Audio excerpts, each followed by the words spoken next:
Deu um bom dia sem sal, trocou-se, apanhou a xereca. Era assim que apelidara a sua metralhadora. Examinou-a, carregou-a, apoiou mais munição no armário e precipitou-se para a rua. A noite fora de pesadelos. Viu naquele sonho horrível Cabeleira mandando deitar no chão com a pistola apontada para o seu peito. Acordou antes das 2 da manhã e não conseguiu mais dormir. A determinação de liquidar o bandido naquele dia era bem mais forte. No entanto, não olhava para os lados, deixava o olhar se esticar ao longo das vielas, ruas e becos. Estava triste. Aquele pesadelo era para ele um aviso. Sempre que sonhara coisas ruins, alguma merda acontecia. A depressão não era proveniente só da noite que tivera. A mulher escreveu dizendo que não voltaria mais para o Rio de Janeiro. Estava cansada daquela vida de morte. Definitivamente não dormiria mais com um homem que tinha a arma como parte do corpo. Homem sem paz de espírito, assassino. Queria passar as noites sem ter de levantar-se assustada com o barulho do mundo. Não poder nunca estar convicta da volta do marido para casa ao fim de cada dia a deixou com aquela úlcera incurável. Não poder andar na rua despreocupada tornou-a isolada, sem a mínima paz. Ser mulher de PM era um fato afugentador de amizades. Vivia trancada em casa, e se reclamasse muito, entrava na porrada. Cabeção estava cometido de ódio, de traição. O pensamento perdurava mais na mulher do que em Cabeleira. Andava de cabeça baixa. Acerola, Manguinha e Jorge Gato apagaram o baseado e passaram por ele sem serem notados. Entrou na Rua do Meio, passou por detrás do mercado. O Ceará sempre fora duro para ele. Passara fome em todas as fases da infância. Ainda criança, acordava de madrugada para o batente, tendo só a tarde livre para estudar na única escolinha da região, a mais de 8 léguas de sua casa. A morte de seu pai acabou por ter de lhe agraciar a vida. Passou a sua mãe fazendo qualquer tipo de serviço para dar de comer aos filhos. Quebrou por uma praça, entrou na rua do braço direito do rio, poderia ser carpinteiro como era seu irmão mais novo, pegou a beira do rio, quem nasce na seca é pelo próprio nascimento candidato a tudo, dobrou à esquerda, esticou-se por ali em passos afinados e lentos.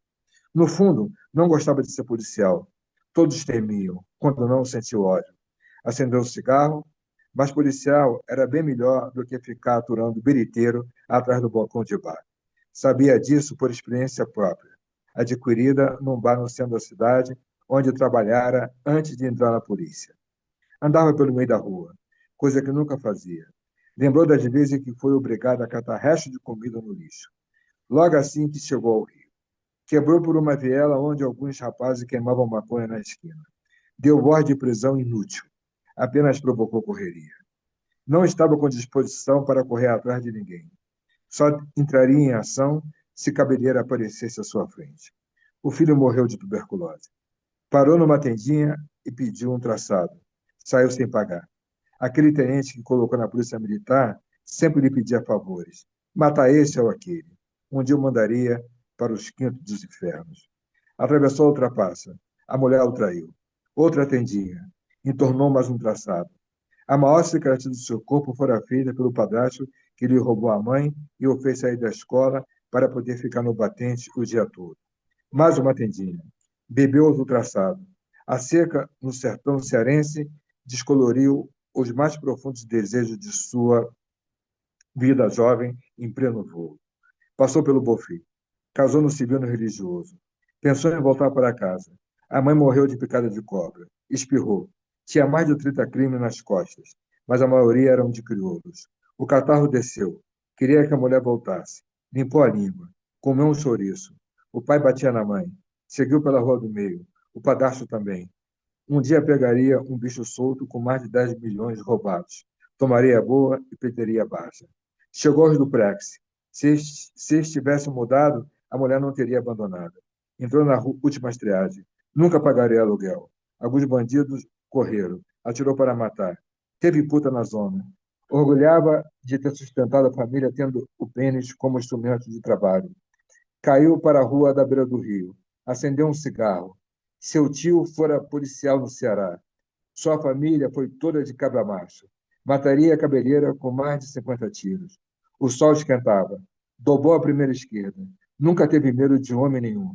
Seu padrinho era homem de comando no interior do Ceará, fazendeiro de muita cabeça de gado. Se voltasse para a terra natal, teria emprego certo. Mas pensando bem, poderia amar outra mulher. Ainda tinha peito para ter filhos. Dobrou à direita. O sol se escondeu atrás de uma nuvem. A mulher o abandonara. Pensou em ir para casa chorar escondido a perda da esposa. Lacrimejar era sua única defesa. Queria sossego e morreu. O assassino se aproximou lentamente para dar o tiro de misericórdia. Em seguida, ordenou a um carroceiro que lhe entregasse a carroça.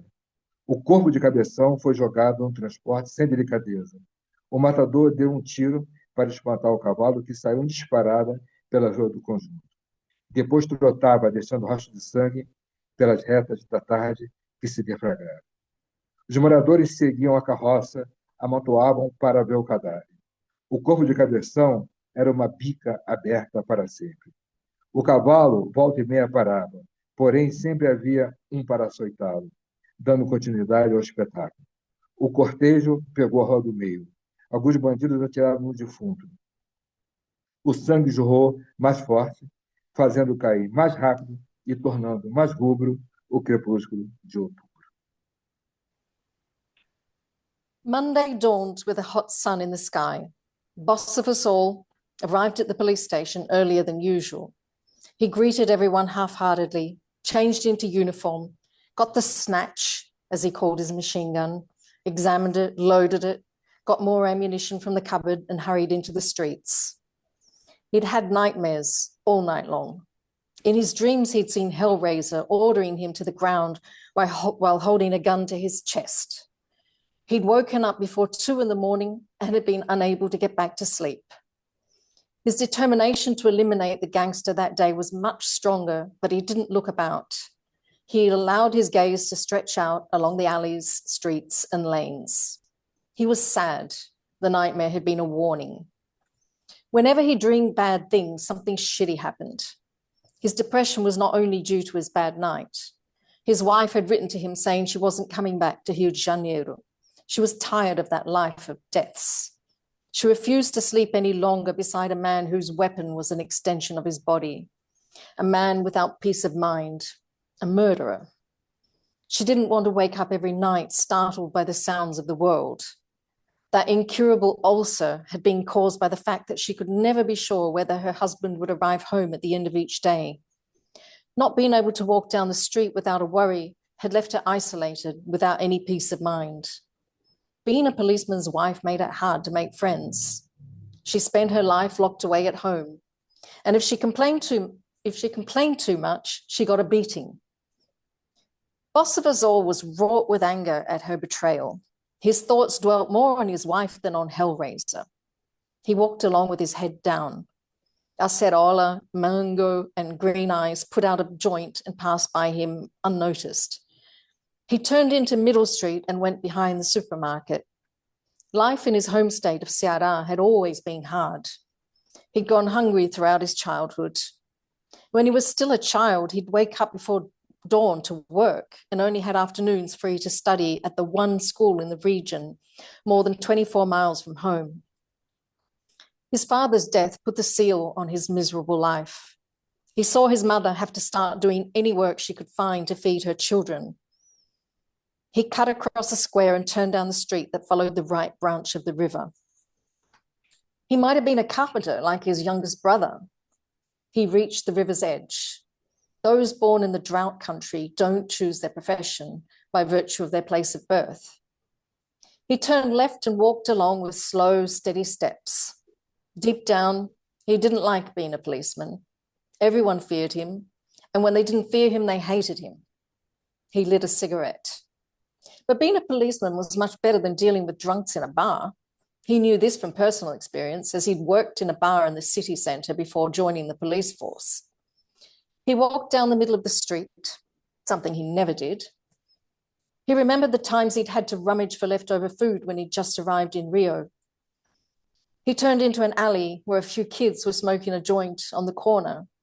He told them they were under arrest, which was a waste of time. It only set them running. He couldn't be bothered chasing anyone. He'd only get moving if Hellraiser appeared in front of him. His son had died of tuberculosis. He stopped at a bar and ordered a cinzano and cachaça and then left without paying.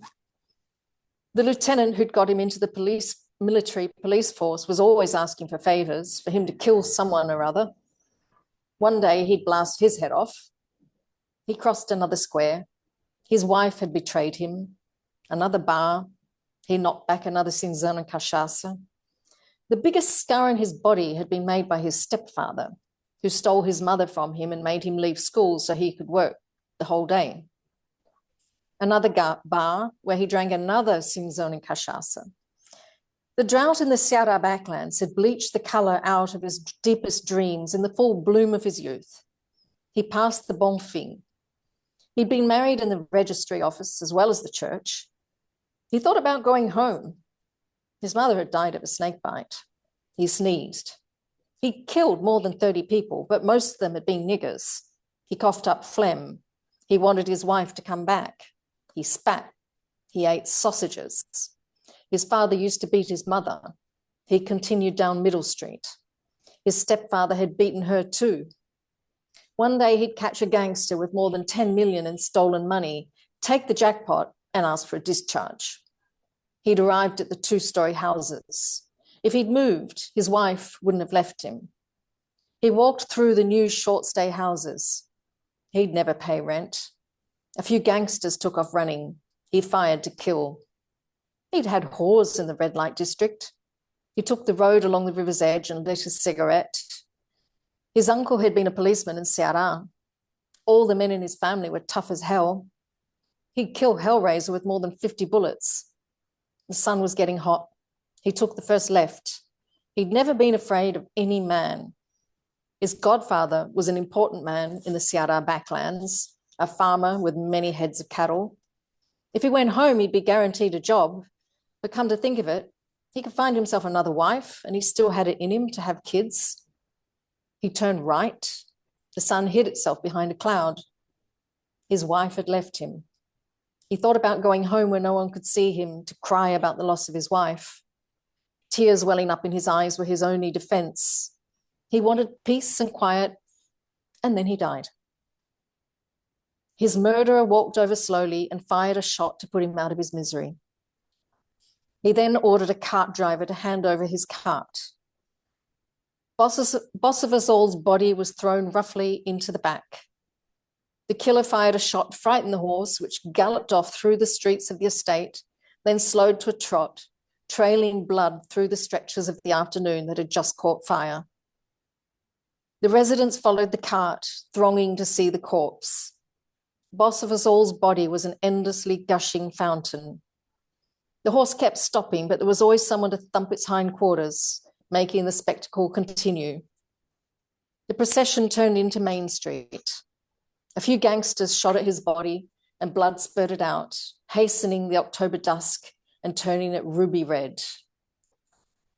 The end.